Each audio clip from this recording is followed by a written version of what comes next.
주님께서 여러분과 함께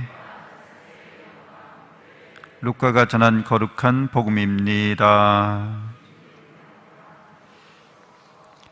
그때 제자들 가운데 누가 가장 큰 사람이냐 하는 문제로 그들 사이에 논쟁이 일어났다. 예수님께서는 그들 마음속의 생각을 아시고 어린이 하나를 데려다가 곁에 세우신 다음 그들에게 이르셨다. 누구든지 이 어린이를 내 이름으로 받아들이면 나를 받아들이는 것이다. 그리고 나를 받아들이는 사람은 나를 보내신 분을 받아들이는 것이다. 너희 가운데서 가장 작은 사람이야말로 가장 큰 사람이다. 요한이 예수님께 말하였다. 스승님, 어떤 사람이 스승님의 이름으로 마귀를 쫓아내는 것을 저희가 보았습니다. 그런데 그가 저희와 함께 스승님을 따르는 사람이 아니므로 저희는 그가 그런 일을 못하게 막아보려고 하였습니다.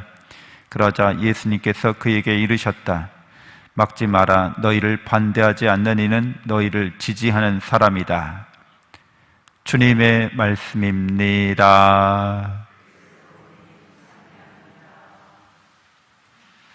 참 예수님, 하나님의 복동이 고맙습니다. 고맙습니다.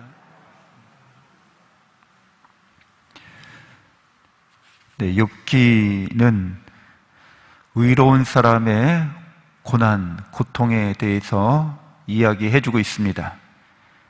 욥은 의로운 사람이었고 또 하느님을 굳게 신뢰하는 신앙인이었습니다. 그런데도 그가 이해할 수 없는 인생의 고난을 겪게 됩니다. 우리는 욥이 정직하게 하느님 앞에서 도대체 이 고난이 어떤 의미가 있는지를 밝혀달라고 그렇게 외치는 장면을 욥기에서 보게 되는데요. 여전히 우리 인생에서도 이렇게 풀리지 않는 고난이 있습니다. 우리가 이해하고 받아들이기 어려운 고난이 분명히 있죠. 근데 오늘 복음에서 예수님은 당신 자신이 바로 이 고난에 대한 의미를 설명하는 분으로서 우리에게 나타나고 계십니다. 예수 그리스도는 십자가를 지려고 예루살렘으로 향하고 계십니다.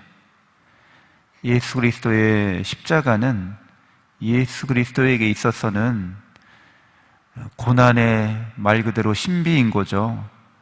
예수 그리스도는 죄 없으신 하나님의 아드님이셨지만 오히려 누명을 쓰시고 십자가를 지십니다.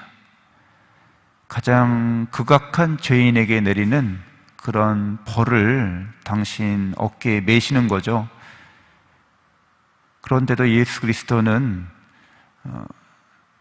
마치 희생당하는 어린 양처럼 그렇게 그 고난의 십자가를 기꺼이 받아들이십니다.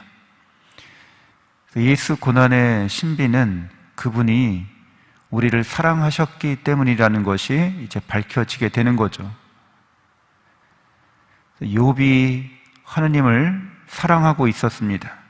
그리고 하느님이 어떤 하느님인지를, 얼마나 우리를 사랑하시는 분이신지를 알고 있었기 때문에 고난 속에서도 끝까지 하느님과의 사랑의 관계 안에 머물게 됩니다.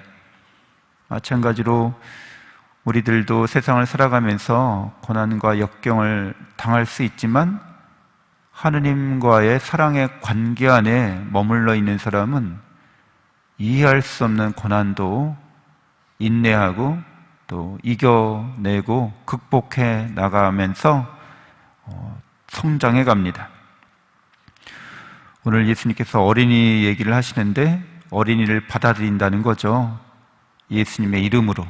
그러니까 예수님은 우리 인류를 어리석고 또 이기적이고 나약하고 또 불평불만이 많은 이스라엘 백성이 광야에서 했던 것처럼, 그리고 끊임없이 하나님의 말씀을 거부하고 불순종하는 이들을 위해서 그들을 어린이처럼 여기시고 어린이들이 성장할 수 있도록, 성숙할 수 있도록 십자가를 묵묵히 지십니다. 그들을 받아들여 주신다는 거죠. 우리는 우리 마음에 안 드는 사람들, 우리 눈에 꼴 보기 싫은 사람들, 어떤 사람이든지 그들이 하느님을 알게 되고 하느님을 믿게 되고 또 그래서 하느님과 사랑과 은총의 관계 안에 머물 수 있도록 그들을 어린이처럼 받아들일 수 있어야겠습니다.